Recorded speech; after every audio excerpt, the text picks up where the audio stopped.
Hi dears, എല്ലാവർക്കും നമസ്കാരം. Welcome back to Isha spicy tasty world. ഇന്ന് നമ്മൾ തയ്യാറാക്കുന്നത് ഒരു അടിപൊളി പായസമാണ് കേട്ടോ. ചോരയും കൊണ്ടാണ് നമ്മുടെ ഇന്നത്തെ ഒരു പായസം. ഒരു വ്യത്യസ്ത രീതിയിൽ നല്ല അടിപൊളിയായിട്ട് നമുക്ക് ഈ ഒരു പായസം തയ്യാറാക്കാം. അപ്പോൾ തീർച്ചയായിട്ടും ഈ റെസിപ്പി നിങ്ങൾക്ക് എല്ലാവർക്കും ഇഷ്ടപ്പെടുന്നതായിരിക്കും. സോ റെസിപ്പി എല്ലാവരും സ്കിപ്പ് ചെയ്ത് കണ്ടോളൂ. കണ്ടതിന് ശേഷം നിങ്ങളുടെ ഫീഡ്ബാക്ക് എന്നിൽ അറിയിക്കാൻ മറക്കരുത്. അപ്പോൾ പെട്ടെന്ന് തന്നെ നമുക്ക് ഈ ഒരു അടിപൊളി പായസം എങ്ങനെ തയ്യാറാക്കുന്നതെന്ന് നോക്കിയിട്ട് വരാം കേട്ടോ.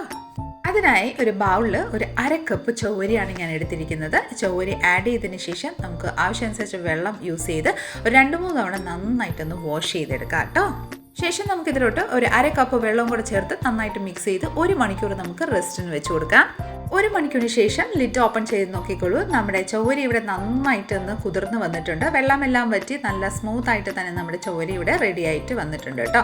ഇനി നമുക്ക് എന്താ ചെയ്യുക, ഒരു കടായി അടുപ്പത്ത് വെച്ച് കൊടുത്തതിന് ശേഷം അതിലോട്ട് 1.5 ടേബിൾ സ്പൂൺ നെയ്യ് ഒന്ന് ചേർത്ത് കൊടുക്കാം. നെയ്യ് ഇതിലോട്ട് ചേർത്തതിന് ശേഷം നെയ്യ് നന്നായിട്ടൊന്ന് മെൽറ്റ് ആവുന്നിടം വരെ നമുക്കൊന്ന് വെയിറ്റ് ചെയ്യാം. നെയ്യ് നന്നായിട്ടൊന്ന് മെൽറ്റ് ആയതിനു ശേഷം ഞാനിവിടെ കുറച്ച് കാഷ്യൂ നട്ട്സും ബാദാം ചോപ്പ് ചെയ്ത് വെച്ചിട്ടുണ്ടായിരുന്നു. അതും കൂടെ ആഡ് ചെയ്ത് നമുക്ക് ജസ്റ്റ് ഒന്ന് റോസ്റ്റ് ചെയ്തെടുക്കാം കേട്ടോ. ഒരു ലൈറ്റ് ഗോൾഡൻ ഷെയ്ഡ് ആവുന്നിടം വരെ നമുക്ക് ഒന്ന് റോസ്റ്റ് ചെയ്തെടുക്കാം. നന്നായിട്ടൊന്ന് റോസ്റ്റ് ആയതിനു ശേഷം നമുക്ക് ഈ ഒരു കാഷ്യൂ നട്ടും ബാദാമും പ്ലേറ്റിലോട്ട് ഒന്ന് ട്രാൻസ്ഫർ ചെയ്ത് കൊടുക്കാം. അതിനുശേഷം നമ്മൾ കുതിർത്ത് വെച്ചിരിക്കുന്ന ചൗവരിയും കൂടെ നമുക്ക് ഇതിലോട്ട് അതേ സെയിം നെയ്യിലോട്ട് ആഡ് ചെയ്ത് നന്നായിട്ടൊന്ന് ഒരു 2 to 3 മിനിറ്റ് ഒന്ന് റോസ്റ്റ് ചെയ്തെടുക്കാം കേട്ടോ. നമ്മൾ ആദ്യമേ ഇങ്ങനെ റോസ്റ്റ് ചെയ്യുമ്പോൾ ആ ഒരു സ്റ്റിക്നെസ് അവോയ്ഡ് ചെയ്യാൻ വേണ്ടിയിട്ടാണ് നമ്മൾ ഈ ഒരു ചൗവരി നെയ്യിൽ നന്നായിട്ടൊന്ന് റോസ്റ്റ് ചെയ്തെടുക്കുന്നത്, അതായത് വഴട്ടിയെടുക്കുന്നത് കേട്ടോ. ഡയറക്റ്റ്ലി നമ്മൾ പാലിൽ ആഡ് ചെയ്യുമ്പോൾ ഒരു സ്റ്റിക്കി ഫീലാണ് വരുന്നത്. അതുകൊണ്ടാണ് നമ്മൾ ആദ്യം ഒരു 2 to 3 മിനിറ്റ് ഇതുപോലെ ഒന്ന് റോസ്റ്റ് ചെയ്തെടുക്കുന്നത്. അപ്പോൾ ഇതാ നന്നായിട്ടൊന്ന് നമ്മുടെ നെയ്യിലോട്ട് ഈ ഒരു ചൗവരി നന്നായിട്ട് വഴണ്ട് വന്നിട്ടുണ്ട്. ഇനി നമുക്ക് ഇതിലോട്ട് പാൽ ആഡ് ചെയ്യാം. ഇത് 1 ലിറ്റർ പാലാണ്, ഞാൻ നന്നായിട്ട് തിളപ്പിച്ച ആറിയ പാലാണ്. ഡയറക്റ്റ്ലി നമ്മൾ തിളപ്പിക്കാത്ത പാൽ ആഡ് ചെയ്ത് കഴിഞ്ഞാൽ ഇത് പെട്ടെന്നൊന്ന് പിരിഞ്ഞു പോകാനുള്ള സാധ്യതയുണ്ട്. അതുകൊണ്ടാണ് നമ്മൾ തിളപ്പിച്ച ആറിയ പാലാണ് യൂസ് ചെയ്യുന്നത്. അപ്പോൾ ഇതാ ആദ്യം ഞാൻ ഒരു 1/2 ലിറ്റർ പാൽ ഇതിലോട്ടൊന്ന് ആഡ് ചെയ്ത് കൊടുക്കുന്നുണ്ട്. ശേഷം നന്നായിട്ടൊന്ന് മിക്സ് ചെയ്ത് കൊടുക്കാം. ഇനി നമുക്ക് ഈ ഒരു ചൗവരി നന്നായിട്ട് കുക്കാവുന്നിടം വരെ നമുക്കൊന്ന് വെയിറ്റ് ചെയ്യാം. നന്നായിട്ടൊന്ന് കുക്കായി ഏകദേശം കുറുകി വന്നിട്ടുണ്ട്. നമ്മുടെ ഈ ഒരു പാലും ചൗവരിയെല്ലാം നന്നായിട്ട് വെന്ത് നന്നായിട്ടൊന്ന് കുറുകി വന്നിട്ടുണ്ട് കേട്ടോ. ഇനി നന്നായിട്ടൊന്ന് മിക്സ് ചെയ്ത് കൊടുക്കാം. നന്നായിട്ടൊന്ന് മിക്സ് ചെയ്തതിന് ശേഷം നോക്കിക്കോളൂ, നന്നായിട്ട് കുറുകി വന്നിട്ടുണ്ട്. ഇനി നമുക്ക് ബാക്കിയുള്ള പാലും കൂടെ നമുക്ക് ഇതിലോട്ടൊന്ന് ആഡ് ചെയ്ത് കൊടുക്കാം.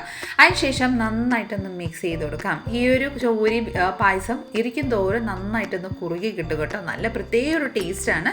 അപ്പം എല്ലാവരും ട്രൈ ചെയ്ത് നോക്കിക്കോളൂ. അപ്പോഴേ നിങ്ങൾക്ക് മനസ്സിലാവും ഇതിൻ്റെ ആ ഒരു സ്പെഷ്യൽ ടേസ്റ്റ്. അപ്പം നന്നായിട്ടൊന്ന് മിക്സ് ചെയ്തതിന് ശേഷം നമുക്ക് ഇത് നന്നായിട്ടൊന്ന് കുക്കായി വീണ്ടും ഒരു കുറുകി വരുന്ന ആ ഒരു പരുവം വരെ നമുക്കൊന്ന് ബോയിൽ ചെയ്തെടുക്കാം കേട്ടോ.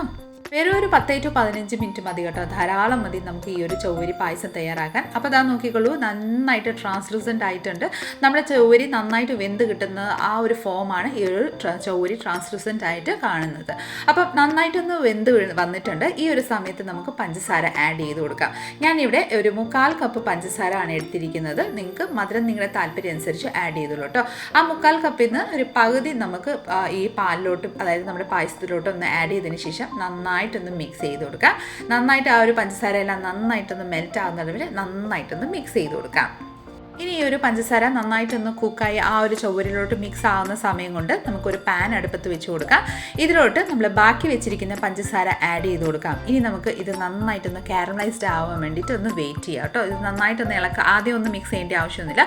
ഒന്ന് മെൽറ്റായി വരുന്ന ആ ഒരു സ്റ്റേജ് ആകുമ്പോഴത്തേക്കിന് നമുക്ക് ഒന്ന് മിക്സ് ചെയ്ത് കൊടുക്കാം.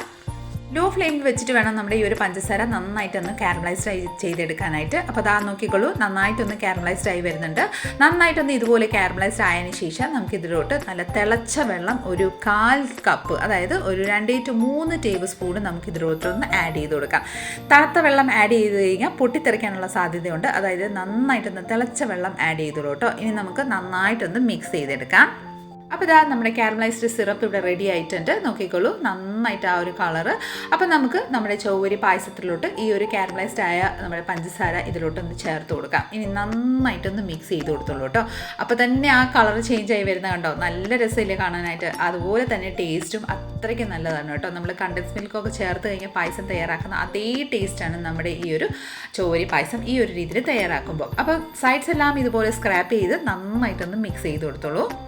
അപ്പോൾ ഇതാ നന്നായിട്ടൊന്ന് മിക്സ് ചെയ്തതിന് ശേഷം നമ്മുടെ ചൗരി പായസം ഇവിടെ പെർഫെക്റ്റ് ആയിട്ട് റെഡി ആയിട്ടുണ്ട്. ഇനി നമുക്ക് ലാസ്റ്റ് സ്റ്റേജിലോട്ട് കുറച്ച് ബാദാമും നട്ട്സും കൂടെ നമ്മൾ റോസ്റ്റ് ചെയ്ത് വെച്ചിരിക്കുന്ന അതും കൂടെ ആഡ് ചെയ്ത് കൊടുക്കാം. പിന്നെ ഫ്ലേവറിനായിട്ട് ഏലക്കായപ്പൊടി നിങ്ങൾക്ക് താല്പര്യം ഉണ്ടെങ്കിൽ ചേർത്തോളൂ കേട്ടോ. പക്ഷേ ഈ ഒരു സാഗോ, അതായത് നമ്മുടെ ഈ ഒരു ചൗരി പായസത്തിന് നമ്മുടെ ഏലക്കായ ചേർക്കുന്ന ഇവിടെ അത്രയ്ക്ക് വലിയ ടേസ്റ്റ്, അതായത് സ്വാദ് താല്പര്യമില്ല. അപ്പോൾ അതുകൊണ്ട് ഞാൻ ചേർക്കുന്നില്ല. നിങ്ങൾക്ക് താല്പര്യമാണെങ്കിൽ നിങ്ങൾ കുറച്ച് ഏലക്കായ പൊടിച്ചത് ഒരു 1/2 ടീസ്പൂൺ ആഡ് ചെയ്തോളൂ കേട്ടോ. ഇനി നന്നായിട്ടൊന്ന് മിക്സ് ചെയ്ത് കൊടുത്തതിന് ശേഷം നമുക്ക് സർവ് ചെയ്തെടുക്കാം കേട്ടോ. വളരെ ടേസ്റ്റി ആയിട്ടുള്ളൊരു ഈ ഒരു സിമ്പിൾ മെത്തേഡിൽ തയ്യാറാക്കുന്ന നമ്മുടെ ഈ ഒരു ചൗരി പായസം നിങ്ങൾക്ക് എല്ലാവർക്കും ഇഷ്ടമായെന്ന് വിചാരിക്കുന്നു. തീർച്ചയായിട്ടും എല്ലാവരും ഒന്ന് ട്രൈ ചെയ്ത് നോക്കിക്കോളൂ, നിങ്ങൾക്ക് എല്ലാവർക്കും ഇഷ്ടപ്പെടുന്നതായിരിക്കും. അപ്പം നമ്മുടെ ഇന്നത്തെ ഈ റെസിപ്പി നിങ്ങൾക്ക് എല്ലാവർക്കും ഇഷ്ടമായെന്ന് വിചാരിക്കുന്നു. ഇഷ്ടമായിട്ടുണ്ടെങ്കിൽ ഒന്ന് ലൈക്ക് ചെയ്തും ഫാമിലി മെമ്പേഴ്സിനും റിലേറ്റീവ്സിനും ഫ്രണ്ട്സിനും എല്ലാവർക്കും ഒന്ന് ഷെയർ ചെയ്ത് നമ്മൾ മാക്സിമം ഒന്ന് സപ്പോർട്ട് ചെയ്തേക്കണേ. കൂടാതെ ഇതുപോലെ നല്ല നല്ല റെസിപ്പിക്കായി Isha spicy tasty bowl channel ഒന്ന് ഫോളോ ചെയ്ത് സബ്സ്ക്രൈബ് കൂടെ ചെയ്ത് നമ്മളൊന്ന് സപ്പോർട്ട് ചെയ്തേക്കാം. അടുത്ത നല്ലൊരു റെസിപ്പിയും കൊണ്ട് വരുന്നിടം വരെ എല്ലാവരും stay tuned, be happy and keep smiling. Thank you for watching and bye bye.